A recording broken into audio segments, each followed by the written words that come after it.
There's no feeling more intense than starting over. If you deleted your homework the day before it was due, as I have, or if you left your wallet at home and you have to go back after spending an hour in the commute. If you won some money at the casino and then put all your winnings on red but it came up black. If you got your best shirt dry cleaned before a wedding and then immediately dropped food on it. If you won an argument with a friend and then later discovered that they just returned to their original view. Starting over is harder than starting up. If you're not ready for that, like if you've already had a bad day, then what you're about to go through might be too much. Feel free to go away and come back. I'll be here. Alright, thanks for coming with me on this trip. I'll understand if you have to take a break at any point. Just find a safe place to stop and quit the game.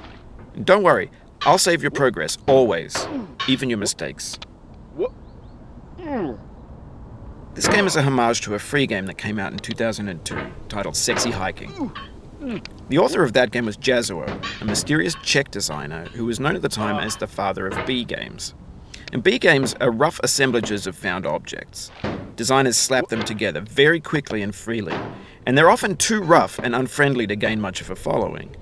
They're built more for the joy of building them than as polished products. In a certain way, Sexy Hiking is the perfect embodiment of a B game. It's built almost entirely out of found and recycled parts, and it's one of the most unusual and unfriendly games of its time. In it, your task is simply to drag yourself up a mountain with a hammer. And that act of climbing, in the digital world or in real life, has certain essential properties that give the game its flavor. No amount of forward progress is guaranteed. Some cliffs are too sheer or too slippery.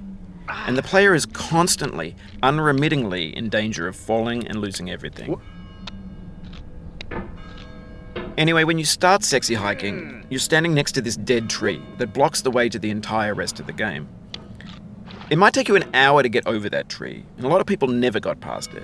You prod and you poke at it, exploring the limits of your reach and your strength, trying to find a way up and over. And there's a sense of truth in that lack of compromise.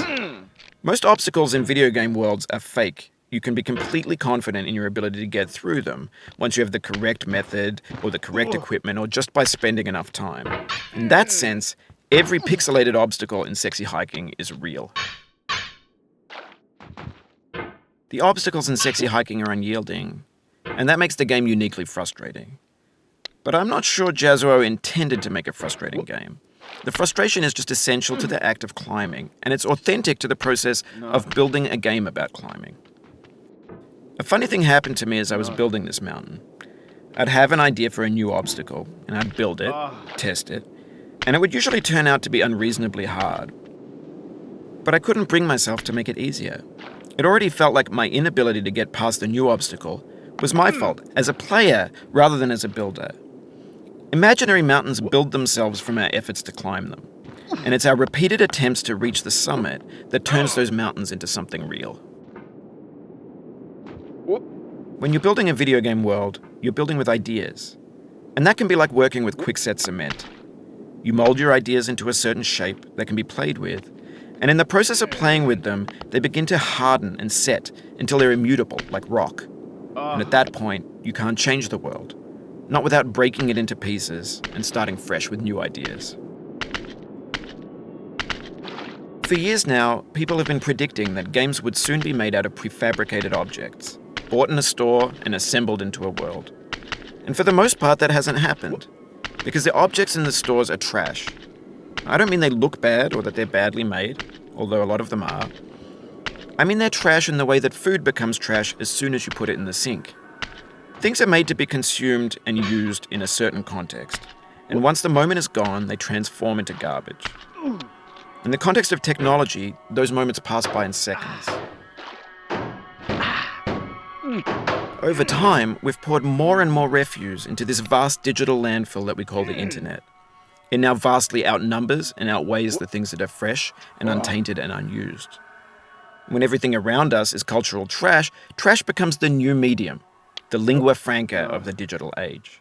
And you can build culture out of trash. But only trash culture. B games, B movies, B music, B philosophy. Maybe this is what digital culture is. A monstrous mountain of trash, the ash heap of creativity's fountain. A landfill